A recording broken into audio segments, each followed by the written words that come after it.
नमस्कार, मैं हूं सौरभ कौशिक। न्यूज़ मेकर के आज के एपिसोड में बारी है बिहार के उप मुख्यमंत्री सुशील कुमार मोदी की। जी हां, वही सुशील कुमार मोदी जो कि बिहार की राजनीति में 1996 से प्रोमिनेंस में है। 1996 यानी कि 1996 में सुशील कुमार मोदी बिहार में लीडर ऑफ अपोजिशन बन गए थे। 1996 से लेकर साल 2004 तक सुशील कुमार मोदी बिहार में लीडर ऑफ अपोजिशन बने रहे। सुशील कुमार मोदी के बारे में कहा जाता है कि वो बिल्कुल भी महत्वाकांक्षी व्यक्ति नहीं है या बहुत ज़्यादा उनकी महत्वाकांक्षाएं नहीं हैं और पार्टी उन्हें जो दे देती है वो उसी में संतोष कर लेते हैं। सुशील कुमार मोदी के बारे में ये भी कहा जाता है कि सुशील कुमार मोदी पर पार्टी आंख मूंद कर भरोसा करती है। सुशील कुमार मोदी का बहुत बड़ा योगदान रहा है बीजेपी को बिहार में मजबूत करने में, बीजेपी की जड़ें बिहार में जमाने में। 68 साल के सुशील कुमार मोदी पटना साइंस कॉलेज से पढ़े हैं। सुशील कुमार मोदी हालांकि लाइफ लॉन्ग आरएसएस के मेंबर रहे हैं और आरएसएस में वो काफ़ी पॉपुलर हैं, लेकिन कभी भी वो कट्टरवाद की तरफ नहीं गए। इसका प्रमाण उनके निजी जीवन से भी मिलता है। उनकी शादी जेसी जॉर्ज से 1987 में हुई। बिहार का चुनावी रण इस बार बहुत ज़्यादा दिलचस्प है। तेजस्वी यादव, चिराग पासवान, नीतीश कुमार सभी लोग अपनी जोर आजमाइश कर रहे हैं और बीजेपी के चुनाव प्रचार का सारा दामोदार है सुशील कुमार मोदी पर, क्योंकि पार्टी सुशील कुमार मोदी पर आंख मूंद कर भरोसा करती है। लेकिन एक बुरी खबर है, बिहार का चुनावी प्रचार अपने चरम पर है। अगले हफ्ते वहां पर वोटिंग है और सुशील कुमार मोदी रिटायर्ड हार्ट हो गए हैं। जी हाँ, सुशील कुमार मोदी बीमार हो गए हैं और अब जबकि वोटिंग के चंद दिन रह गए हैं, सुशील कुमार मोदी बीजेपी के लिए चुनाव प्रचार नहीं कर पाएंगे। सुशील कुमार मोदी हमेशा से एक जुझारू नेता रहे हैं। इसकी झलक अगर हम इतिहास में जाएं तो उनके राजनीतिक जीवन को देखने से मिलती है। सुशील कुमार मोदी 5 बार जेल गए हैं, जेपी मूवमेंट में और इमरजेंसी के दौरान। इमरजेंसी के दौरान सुशील कुमार मोदी 19 महीने लगातार जेल में रहे। जी हाँ, 19 महीने। सुशील कुमार मोदी एबीवीपी के एक अहम सदस्य रहे। बिहार में एबीवीपी का सारा काम देखा और 1986 तक वो एबीवीपी में काफ़ी एक्टिव रहे। उसके बाद सुशील कुमार मोदी का थोड़ा रोल बदला और सुशील कुमार मोदी एक्टिव पॉलिटिक्स में यानी कि चुनाव लड़ने की प्रक्रिया में आ गए।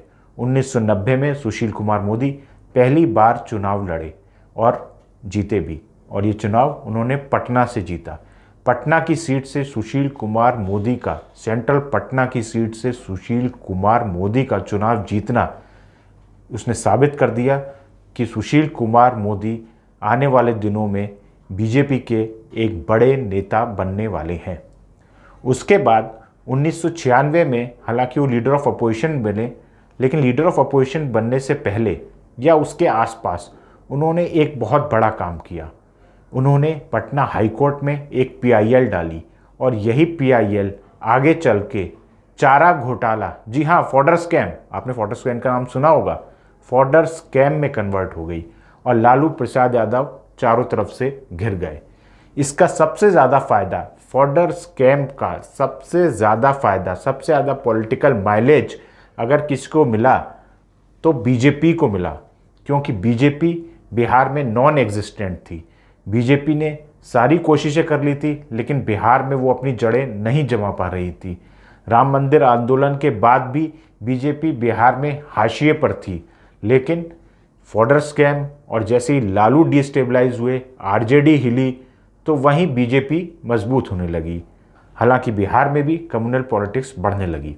बिहार में सुशील कुमार मोदी ने अगर सबसे ज़्यादा किसी को नुकसान पहुंचाया है तो वो आरजेडी को, और आरजेडी में भी खास तौर पे लालू प्रसाद यादव को। सुशील कुमार मोदी 2005 से लेकर 2014 तक लगातार बिहार के डिप्टी सीएम बने रहे। उसके बाद जब इलेक्शन हुआ, आरजेडी और जेडीयू की जीत हुई, तब सुशील कुमार मोदी थोड़े समय के लिए, लगभग 2 साल के लिए डिप्टी सीएम नहीं रहे।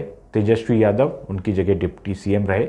लेकिन 2017 में वक्त का पहिया दोबारा घूमा, जेडीयू और बीजेपी ने मिलकर सरकार बनाई और दोबारा से सुशील कुमार मोदी बिहार के डिप्टी सीएम बन गए। बिहार के डिप्टी सीएम बनने से पहले आरजेडी को बाहर करने में सुशील कुमार मोदी का बहुत बड़ा योगदान रहा। उन्होंने आरजेडी, लालू यादव और उनके बेटे तेजस्वी यादव के खिलाफ लगातार 4 महीने तक कैंपेन चलाई। जी हाँ, 4 महीने तक लगातार आरजेडी की फर्स्ट फैमिली यानी लालू प्रसाद यादव के परिवार की बेनामी प्रॉपर्टियों के बारे में सुशील कुमार मोदी प्रचार करते रहे, उसे उजागर करते रहे और अंत में नतीजा ये हुआ कि भ्रष्टाचार से जुड़े मामले में तेजस्वी यादव घिर गए, उन्हें अपनी पोजीशन छोड़नी पड़ी। बिहार में अलायंस टूट गया, जेडीयू आरजेडी का अलायंस टूट गया, जेडीयू और बीजेपी ने फिर से सरकार बना ली।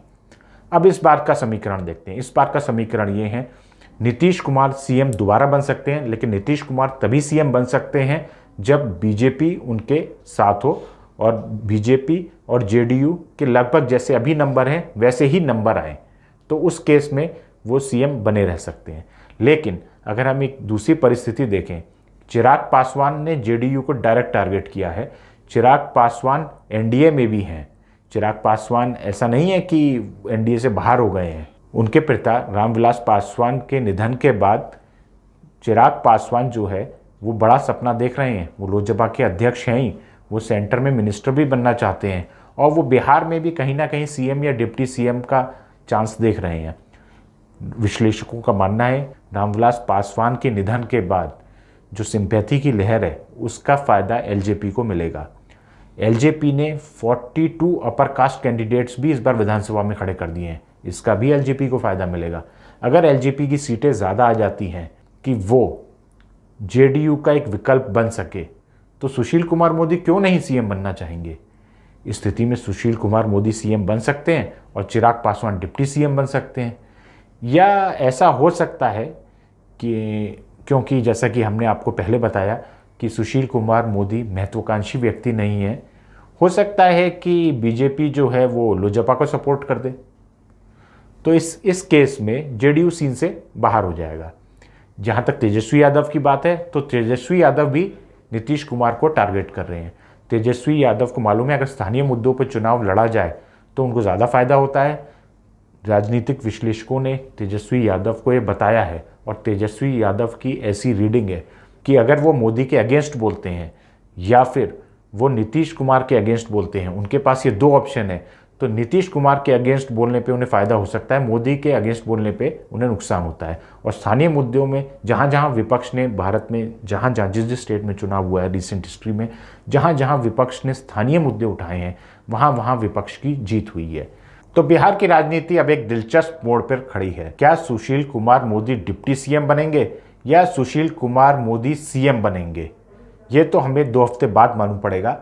लेकिन फिलहाल के लिए सुशील कुमार मोदी ने अपना काम कर दिया है और वो रिटायर्ड हर्ट ज़रूर हैं, लेकिन सुशील कुमार मोदी के बारे में माना जा रहा है कि वो कुछ ना कुछ तो बनेंगे ही, डिप्टी सीएम या सीएम, वो सत्ता के बाहर नहीं रहने वाले हैं।